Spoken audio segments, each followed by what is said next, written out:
Pant வந்து எப்படி வந்து மடிக்கிறதுன்னு உங்களுக்கு சொல்கிறேன். நம்ம அயர்ன் பண்ணவே வேண்டாம். அயர்ன் கடையில் கொடுத்து இது மாதிரி நீட்டாக மடித்து வச்சோம்னா மடிப்பு அழகாக அயர்ன் பண்ண மாதிரியே இருக்கும்.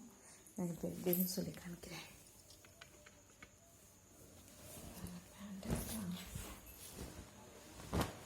பேண்ட்டோடைய முன்னாடி இருப்பாங்க, பேண்ட்டு முன்னாடி அந்த இது இருக்குல்ல, அந்த சைடு 2 சைடு, அதில் இப்படி அந்த கொக்கிக்கு நேராக இப்படி மடக்கிக்கிறோங்க.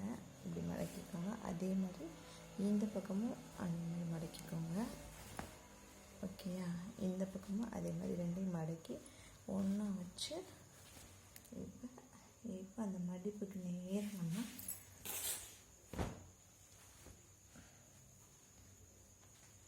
ஓகேயா? மடிப்புக்கு நேராக மடிப்பாக இருக்குது பாருங்கள். அயர்ன் பண்ண மாதிரியே இருக்கும். சேமாக வச்சுருங்க பாருங்கள். ஓகேயா?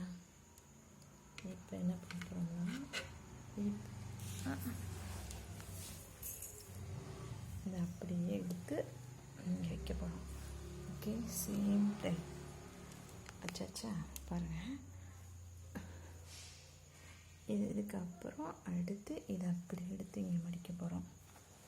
ஓகே, இது மடிக்க தெரியாமல் எங்கள் வீட்டுக்கார்ட்டேன்னு நான் நிறைய டைம் திட்டு வாங்கியிருக்கேங்க. இந்த பேண்ட் அப்புறம் சுருங்காமல் இருக்கும் அப்படின்னு. இப்போ இதை அயர்ன் பண்ண மாதிரி இருக்கும். நம்ம மடிச்சிட்டோம், ஈஸியாக இருக்கும். நம்ம காசு நிறையா போட்டு அயர்ன் பண்ணுறதுக்கு சட்டையை மட்டும் அயர்ன் பண்ணிக்கலாம். பேண்ட்டை அயர்ன் பண்ண வேணாம். நான் நீட்டாக இருக்கும்.